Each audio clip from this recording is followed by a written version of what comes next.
Who should Rassie Erasmus call up in 2026? Well, there's been a lot of really high-performing players that have either never been capped by the Springboks before, playing under 20 rugby, or guys that maybe used to be in the system or haven't really played that much that could honestly become regulars with how well they've been playing this year. So in this video, I'm going to be naming some of the guys I think Rassie will call up and some of the guys I think he probably should call up as well.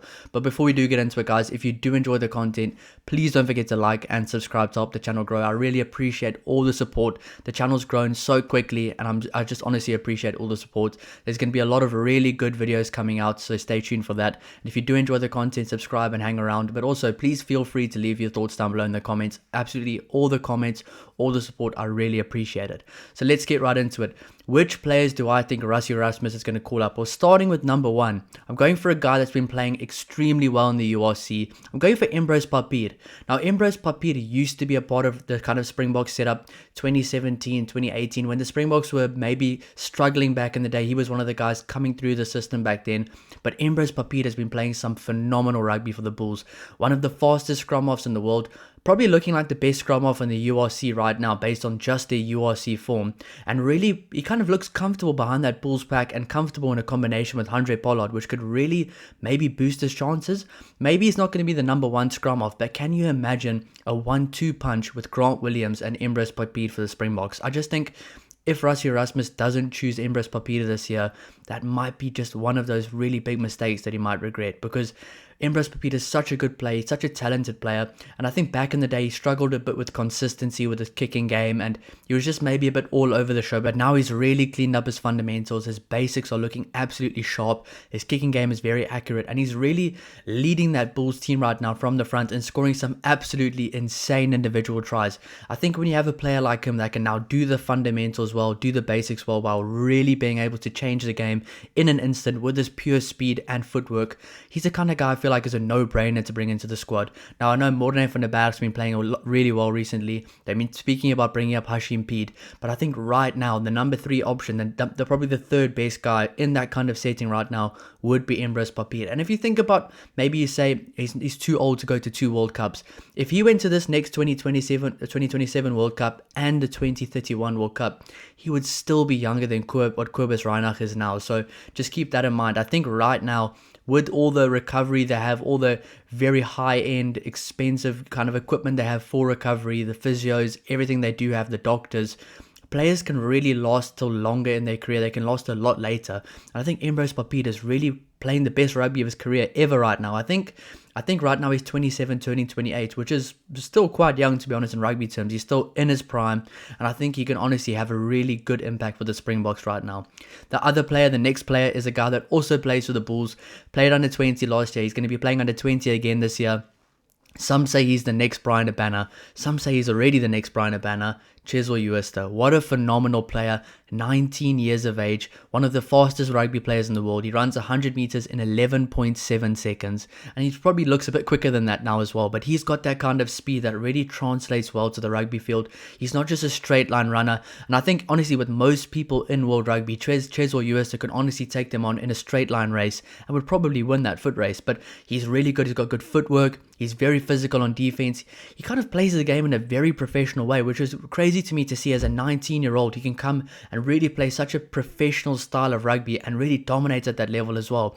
I think he's a bit of a no-brainer to play as well. Can you imagine a guy like him outside a guy like Jesse Kriel? Or if they were to play a second-string team, Andre Esterhuizen at 12, Ethan Hooker at 13, with a Cheslin on the wing, and maybe a Curtly Orange on the other wing, or Edward van der Merwe. And I just think that there's so many good things they can do with Cheslin right now. I think he can go into the international setup and really make an impact from the get-go. Same for Embro's Papid. I think those are two guys that can really come into the team.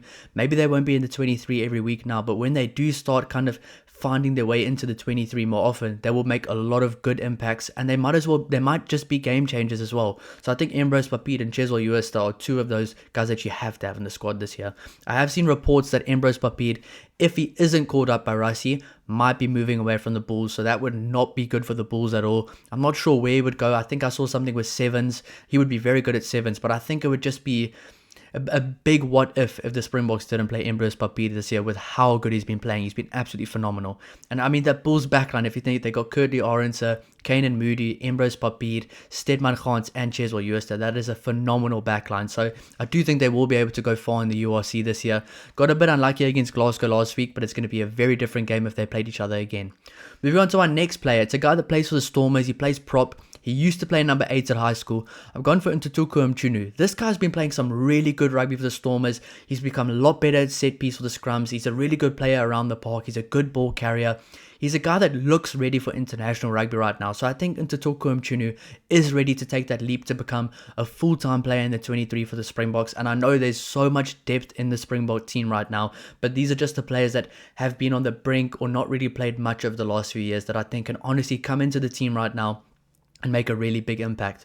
I know there has been rumors that Rassie might be sending a B team, even though there isn't really a B team ever for the Springboks, but a lesser team to the Northern Hemisphere at the end of the year, which I wouldn't be opposed to. I think it would be a really good thing to see what the younger players can do. Now, obviously you have guys like a Sasha and a Ruan that always play, and I think they would probably still play then. I think the younger guys would still be a part of that team, and I think it would be guys like Eben, Sia, Peter Steff, Malcolm Marks, some of those guys, Damien Lindy, that probably wouldn't tour with them if they were to do that, but I think that would be quite exciting. I mean, the main guys are going to be playing a lot of rugby this year, the Nations Championship, the first leg in South Africa, then you've got the All Blacks Greatest Rivalry Tour, so giving those guys an opportunity at the end of the year, you might just uncover some really good potential international players, and I think Ntuku Chunu is the perfect guy to kind of slot into those games.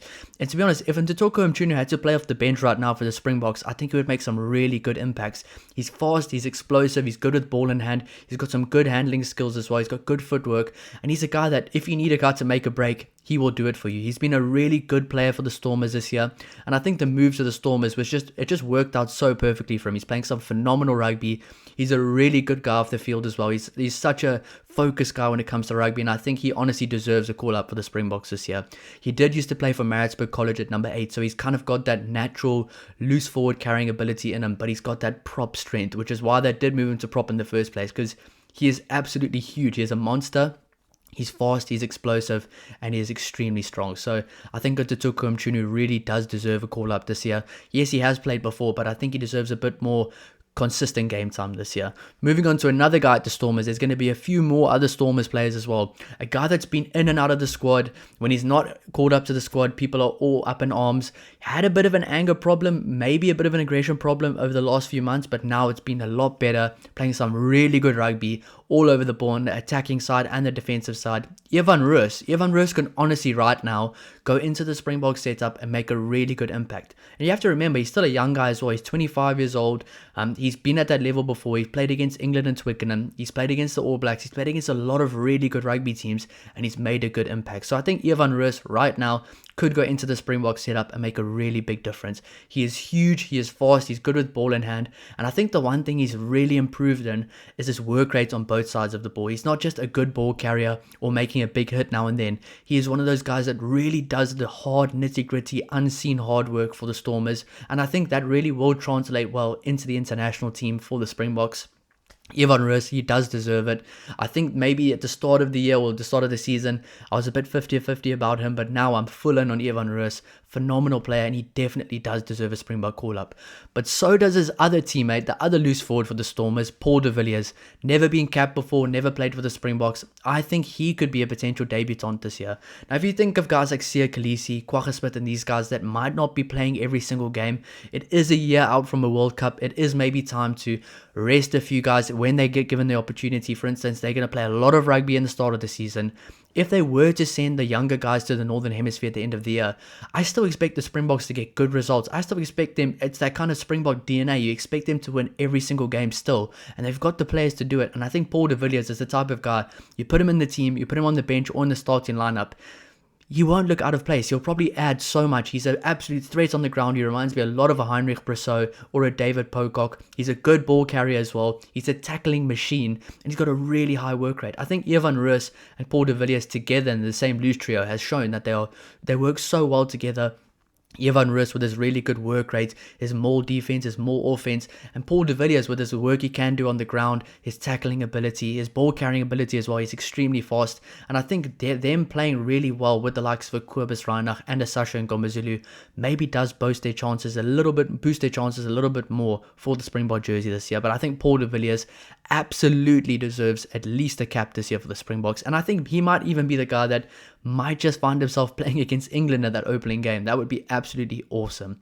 On to the next guy, a guy that plays for the Lions, also a loose forward. And what you can probably tell from this video is that there's a lot of loose forwards performing really well in South Africa right now. Now, most of these guys are playing in the URC. There is one guy from the Prem I will be mentioning from the Premiership, the English Premiership, but this guy has been playing some really good rugby for the past few years now. He's an absolute machine. He's physical. He can play lock as well, which actually probably does boost his chances a little bit. He's versatile. Ruan Fenta is such a good player, and I think a lot of people are starting to realize that. He has been dominating at club level for the last few years now, and I think if you were to chuck him in with that group of Peter Steph Tutoy, Sia Khaleesi and those guys, he can make an instant impact. And can you imagine a Paul de Villiers, a Evan Roos, a Cameron Hanekom and a Ruan Fenta all kind of learning together as a unit from Sia Khaleesi, Kwagga Smith, Jasper Wiese, Peter Steph Tutoy, Franco Mostert? They will learn so much and they will get so much better. And I think, honestly, that kind of probably is the crop for the future. I know you got Bato Tlekani as well. I think he will also probably get a call up. Then you've got guys like Elrich Low for the future. So that's why I think post 2027, when these other guys retire, there's some really excited players to be so excited about. So yes, it's going to be very sad when the guys now retire. But I promise you guys, it's going to be really exciting when you see the likes of a Paul de Villiers, Evan Roos, Cameron Hanekom, Bato Tlekani, Siba Mahashe. When you see all these guys playing for the Springboks one day, it's going to be absolutely awesome. But moving on to the final guy on this list, a guy that I've been seeing for a long time. He went to one of my rival high schools. I've seen him play for a really long time. He's always been a man mountain. Ever since I first saw him when I went to high school, I just saw this absolutely massive human being. I still think he was probably the same size back then. JJ van der Mescht. I think JJ van der Mescht really does deserve a call up this year. Obviously, I was a bit opposed to it when he was playing at Paris and maybe wasn't playing the same kind of style he is right now. But he's got a high work rate. He's explosive. He's fit right now. He's playing 80 minutes. He's making a big difference to the whole Northampton setup. And I've kind of seen a lot of the players, how they talk about him, what they say about him. He's a really good guy to have in the team environment. He buys into all the team stuff that they do. And he's a really good guy to have in the team. So I think when it comes to a personality perspective, he's perfect for the Springboks. When it comes to a size perspective, he is more than perfect for the Springboks. And can you imagine all these guys playing together in the same team? Obviously, if they were to choose a bit of a younger Springbok team for one of the games, you got Ntuku and Chunu, who's electric, he's powerful, he's explosive. You got JJ van der Mescht, who will probably be playing next to Ruan Nortje. That would be an awesome lock combination to see. Then you got Paul de Villiers at number 6, Ruan Fenta at number 7, Evan Roos at number 8. There's still Cameron Hanekom as well, who plays some phenomenal rugby, who will obviously get a call up this year. He's definitely one of my guys. Him and Elrich Low are obviously going to get a call up. But this is just a video kind of for guys that I think maybe aren't spoken about enough, or that I think that haven't been capped for a long time, that does deserve a call up. But can you imagine those guys in the team together with Embro's Papid, a Cheslin Uesta as well? It would be absolute fireworks. So guys, please let me know which players you think should be called up by Rassie Erasmus this year. Which players do you think deserve a chance? Which players have been standing out above the rest that just haven't been given that opportunity at the highest level? Let me know down below which guys you think, and please don't forget to like and subscribe if you enjoy the content. I'll see you in the next one. Cheers.